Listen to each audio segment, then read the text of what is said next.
Assalamualaikum warahmatullahi wabarakatuh. Perkenalkan, kami dari kelompok 4 yang beranggotakan saya sendiri Nurul Fajriati Zarli dan rekan saya Anissa Pertiwi, Aisyah Ananda Syahreza, Eli Septiana, Rizky Febriani, dan Sakura Aulia.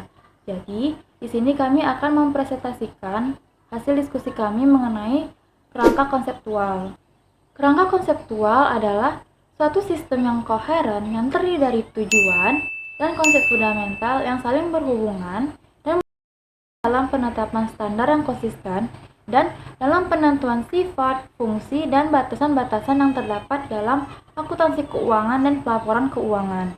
Kerangka ini bertujuan untuk melayani kepentingan publik dengan menyediakan struktur dan arah akuntansi keuangan dan pelaporan untuk memfasilitasi penyediaan informasi mengenai keuangan dan hal yang terkait. Jadi, dengan adanya kerangka konseptual ini bisa memudahkan para pengguna dalam memahami informasi yang ada di laporan keuangan atau memahami ilmu-ilmu atau yang berkaitan dengan akuntansi keuangan. Nah, selanjutnya mengenai perumusan kerangka konseptual yang bisa kita simbolkan dalam bentuk segitiga. Nah, di bagian teratas segitiga ini terdapat tujuan dari Statement of Financial Accounting Concept yang berada pada nomor 1 dan nomor 4. Nah, yang nomor 1 ini berhubungan dengan tujuan pelaporan keuangan dalam bisnis, dan yang di nomor 4 ini berhubungan dengan tujuan pelaporan keuangan dalam usaha yang non-bisnis. Nah, yang di bagian bawahnya itu terdapat dua bagian. Yang pertama itu elemen dari Statement of Financial Accounting Concept yang berada pada nomor 3. Nah, dalam nomor ini berisikan tentang definisi dari pos-pos yang terdapat pada laporan keuangan seperti aktiva, kewajiban, beban, dan pendapatan.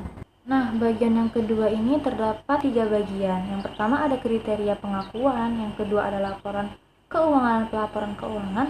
Nah, yang ketiga ada pengukuran menurut Statement of Financial Accounting Standard pada nomor 33 yang berisikan tentang perubahan harga seharusnya disajikan dalam informasi tambahan di laporan tahunan. Nah, di lapisan paling bawah ada 3 bagian. Yang pertama itu adalah laporan laba, ada laporan arus dana dan likuidasi, dan yang ketiga ini adalah laporan. Nah, tadi itu merupakan perumusan dari kerangka konseptual. Selanjutnya mengenai tujuan dari laporan keuangan. Nah, tujuan dari laporan ini yaitu memberikan informasi yang berguna untuk mengambil keputusan yang bersifat ekonomis. Nah, dengan adanya tujuan dari laporan ini, para pemakai laporan bisa meramalkan dan membandingkan serta menilai apakah keputusan itu akan berdampak baik atau berdampak buruk terhadap perusahaan. Nah, jadi pemakai laporan itu bisa mengira bagaimana pendapatannya di kemudian hari atau di waktu yang akan datang dengan menggunakan data-data pada periode berjalan. Nah, berikut mengenai tujuan dasar. Yang pertama bagi pemakai laporan keuangan itu sendiri yaitu memberikan informasi yang berguna untuk mengambil keputusan yang bersifat ekonomis.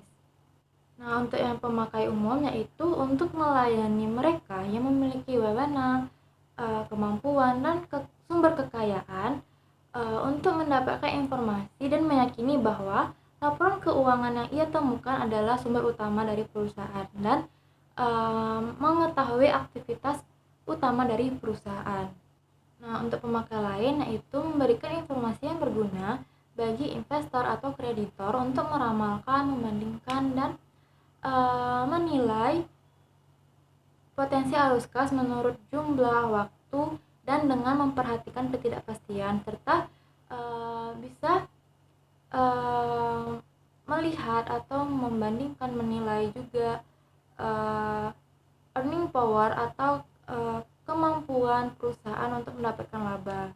Nah, tujuan dasar lainnya adalah memberikan informasi faktual dan yang dapat ditafsirkan tentang transaksi dan kejadian lainnya yang berguna untuk meramalkan, membandingkan, dan menilai earning power perusahaan, dan memberikan laporan tentang posisi keuangan perusahaan, laporan laba periodik yang berguna untuk meramalkan, membandingkan, dan menilai earning power perusahaan, serta bagi lembaga pemerintah dan lembaga yang bukan bertujuan untuk mendapatkan laba adalah memberikan informasi yang berguna untuk menilai efektivitas dari manajemen dan sumber-sumber kekayaan dalam mencapai tujuan perusahaan. Nah, berikutnya mengenai karakteristik kualitatif dalam laporan keuangan menurut PSAK. Nah, di sini ada 4 karakteristik, yaitu pertama dapat dipahami. Jadi, laporan keuangan itu harus dapat dipahami oleh seluruh pemakai laporan keuangan. Informasi yang disajikan harus mudah dipahami dengan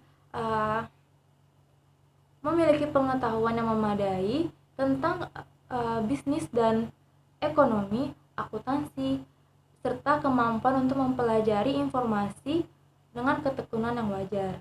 Karakteristik yang kedua yaitu relevan, yang dimana informasi ini harus berkaitan erat dengan laporan keuangan yang disajikan. Nah, informasi yang memiliki kualitas relevan dapat mempengaruhi para pemakai dalam mengambil keputusan dengan mengevaluasi peristiwa di masa lalu, masa kini, dan masa yang akan datang.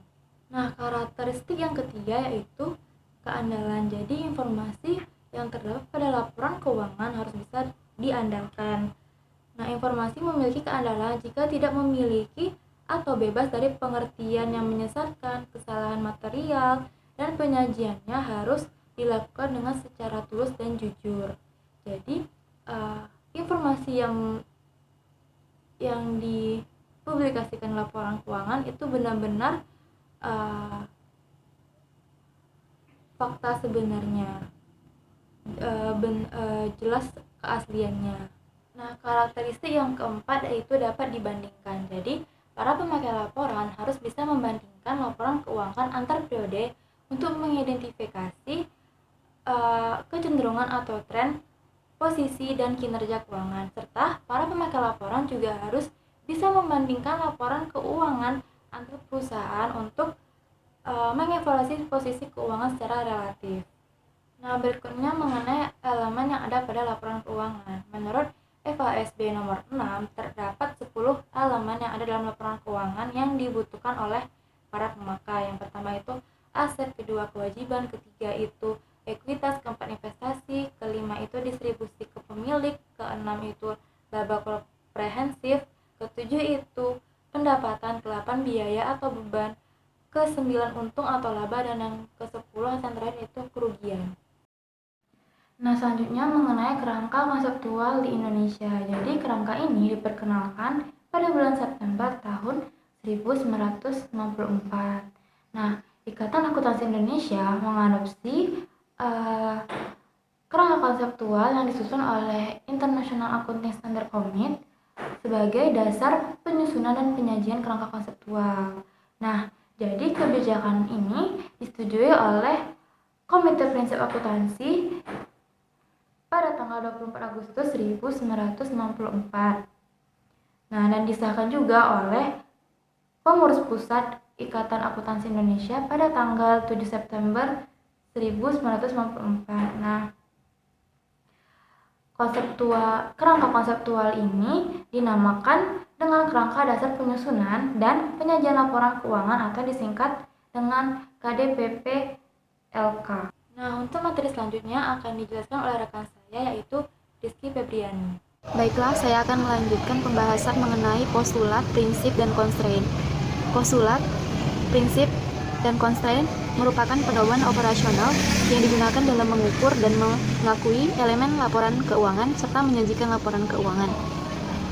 Postulat, asumsi atau konsep dasar merupakan pernyataan atau aksioma yang kebenarannya terbukti dengan sendirinya dan menggambarkan lingkungan ekonomi, politik, sosiologi, dan hukum tempat akuntansi dipraktikkan. Asumsi yang pertama yaitu kesatuan usaha. Di sini akuntansi memandang bahwa perusahaan merupakan badan usaha sebagai unit usaha yang berdiri sendiri dan bertindak atas nama sendiri serta terpisah dari pemilik, yang berarti bahwasanya harta perusahaan dan harta pemilik itu terpisah. Asumsi yang kedua yaitu kontinuitas usaha, yang mana asumsi ini menganggap bahwa perusahaan akan terus berlangsung melaksanakan operasinya sepanjang proses penyelesaian proyek, perjanjian, dan kegiatan yang sedang berlangsung. Selanjutnya yang ketiga yaitu pengukuran unit moneter. Asumsi ini menganggap bahwa semua transaksi dinyatakan di dalam unit moneter di setiap terjadinya transaksi dan harus diukur dengan suatu alat ukur. Yang keempat yaitu periodisasi pelaporan. Di sini kegiatan perusahaan dianggap berjalan terus dari periode ke periode, sehingga hasil kegiatan perusahaan dapat diketahui hanya bila perusahaan tersebut berhenti. Selanjutnya, prinsip akuntansi. Prinsip akuntansi diartikan sebagai seperangkat aturan-aturan umum dan universal yang dijadikan sebagai objek pengetahuan akuntansi dalam konteks teoritis dan menjadi landasan pengembangan teknik akuntansi. Yang pertama ada the historical cost principle, harga pertakaran atau cost history. Menurut prinsip cost ini, dasar penilaian yang paling tepat adalah acquisition cost atau historic cost, yang artinya semua transaksi yang berkaitan dengan aset, liabilitas, dan ekuitas dan biaya dicatat menurut biaya pertukaran pada tanggal transaksi. Selanjutnya yang kedua ada revenue principle atau prinsip pendapatan yang mengatur jenis komponen pendapatan, pengukuran pendapatan, dan pengakuan pendapatan. Nah, jadi elemen yang akan dimasukkan sebagai komponen pendapatan tergantung sudut pandang yang digunakan dalam menginterpretasikan pendapatan. Selanjutnya ada yang ketiga, yaitu the matching principle, prinsip penandingan, yang mana agar dapat ditentukan besar laba atau ruginya, biaya harus ditandingkan dengan pendapatan pada periode yang sama. Nah, ada tiga dasar dari penandingan yang dapat digunakan. Yang pertama yaitu hubungan sebab akibat. Nah, jadi berdasarkan hubungan sebab akibat ini, biaya akan ditandingkan dengan pendapatan berdasarkan penandingan langsung, yaitu hubungan fisik antara biaya dengan pendapatan yang diperoleh. Contoh, harga pokok penjualan. Nah, itu dia untuk hubungan sebab akibatnya. Terus yang kedua, alokasi sistematis dan rasional. Nah, jadi alokasi ini digunakan untuk menandingkan biaya berdasarkan ukuran periodik. Artinya bahwasanya biaya yang ditandingkan itu berdasarkan periode yang diperoleh manfaatnya dan aset yang dianggap secara tidak langsung itu ikut menghasilkan pendapatan. Contohnya itu adalah depresiasi. Selanjutnya yang ketiga itu ada Yang ketiga itu ada pembebanan segera. Jadi dasar ini digunakan untuk apabila dasar pertama dan yang kedua tadi tidak dapat diterapkan. Jadi semua pengeluaran langsung akan diakui sebagai biaya pada saat pengeluaran tersebut dilakukan. Contohnya seperti biaya pemasaran. Terus lanjut di prinsip akuntansi yang tadi, yang keempat yaitu the full disclosure principle atau prinsip pengungkapan penuh. Jadi laporan keuangan itu harus menggambarkan secara akurat kejadian dan melaporkan informasi yang cukup sehingga laporan tersebut bermanfaat bagi para investor dan nggak menyesatkan kejadian ekonominya yang mempengaruhi perusahaan selama periode tertentu, dan melaporkan informasi yang cukup sehingga laporan tersebut itu bermanfaat bagi investor dan tidak menyesatkan. Selanjutnya ada batasan atau constraint. Batasan di sini yaitu dalam menyajikan informasi yang berkualitas, akuntansi itu ada dua kendala utamanya. Yang pertama itu ada hubungan biaya manfaat dan materialitas. Nah, ada dua kendala lainnya yang berkaitan dengan lingkungan, yaitu praktik industri dan konservatisme. Yang pertama ada cost benefit relationship, yang mana di sini penyajian informasi akuntansi memerlukan biaya tertentu yang meliputi biaya pengumpulan dan pengolahan data, biaya pengungkapan, dan biaya untuk analisis atau interpretasi. Nah, itu dia untuk cost benefit relationship. Yang kedua itu ada the materiality principle. Lanjut yang kedua itu ada the materiality principle. Jadi di sini akuntansi hanya melaporkan berkepentingan dengan informasi keuangan yang dianggap material dalam hubungannya dengan pengambilan keputusan. Yang ketiga ada industri praktis. Nah, jadi kadangkala praktik industri itu ada menyimpang dari teori dasar akuntansi. Misalnya, bank itu seringkali melaporkan investasi sekuritas berdasarkan nilai pasarnya karena sekuritas tersebut memiliki frekuensi perdagangan yang tinggi. Selanjutnya yang 4 itu the conservative principle. Ya, jadi apabila perusahaan itu memilih salah satu di antara dua teknik akuntansi yang ada, maka harus dipilih alternatif yang kurang menguntungkan bagi ekuitas pemegang saham. Nah, jadi teknik yang dipilih itu adalah yang menghasilkan nilai aset dan pendapatan yang rendah, atau yang menghasilkan nilai hutang atau biaya yang paling tinggi konsekuensinya. Nah, jadi apabila terdapat kondisi yang mungkin menimbulkan kerugian, biaya atau utang, maka harus segera diakui. Dan sebaliknya, apabila terdapat kondisi yang kemungkinan menghasilkan laba, maka pendapatan atau aset tidak boleh langsung diakui sampai kondisi tersebut terrealisasi. Selanjutnya, kritik terhadap kerangka konseptual. Jadi, kritik terhadap kerangka konseptual ini terdapat beberapa analisis kritikan terhadap kerangka konseptual. Yang pertama itu ada pendekatan ilmiah. Nah, jadi pendekatan ini menganggap bahwa kerangka konseptual seharusnya merupakan pendekatan ilmiah yang mana didasarkan pada metode-metode yang umumnya digunakan dalam penelitian ilmiah. Jadi, preskripsi atau observasi akuntansi yang muncul dari pendekatan tersebut harus mampu membenarkan validitas observasi atau preskripsi tersebut berdasarkan logika dan bukti empiris. Yang kedua itu ada nilai profesional. Nah, jadi pendekatan ini dipusatkan pada pemilihan tindakan yang dianggap paling baik berdasarkan nilai-nilai profesional. Jadi, hal ini serupa dengan pendekatan konstitusional dalam menentukan berbagai aturan. Jadi, secara umum itu dapat dikatakan bahwa proyek kerangka konseptual FASD itu merupakan proyek yang dianggap paling maju dalam menciptakan konsep akuntansi. Nah, jadi agar efektif, kerangka tersebut itu harus mampu diterima secara umum, menggambarkan perilaku kolektif dan melindungi kepentingan publik di bidang kegiatan yang dipengaruhi oleh pelaporan keuangan tersebut. Menurut Dokuch dan Sanders 1980, menunjukkan bahwa kerangka konseptual itu kelihatan tidak mampu memecahkan isu akuntansi utama atau dalam menentukan suatu standar akuntansi. Nah, jadi isu yang berkaitan dengan kerangka konseptual yang pertama itu ada bahwasanya kerangka konseptual ini dianggap sebagai bentuk konstitusi. Meskipun demikian, ada perbedaan yang mendasar antara kerangka konseptual dengan konstitusi. Yang kedua itu menurut Miller 1985. Ada 8 mit yang berkaitan dengan kerangka konseptual mitos tersebut. Kelihatannya menunjukkan bahwa kerangka konseptual mampu memecahkan semua masalah yang muncul dalam praktik. Jadi, kenyataannya adalah kerangka konseptual itu hanya dokumen yang bersifat politis, yang tidak memiliki otoritas untuk memecahkan semua masalah yang timbul.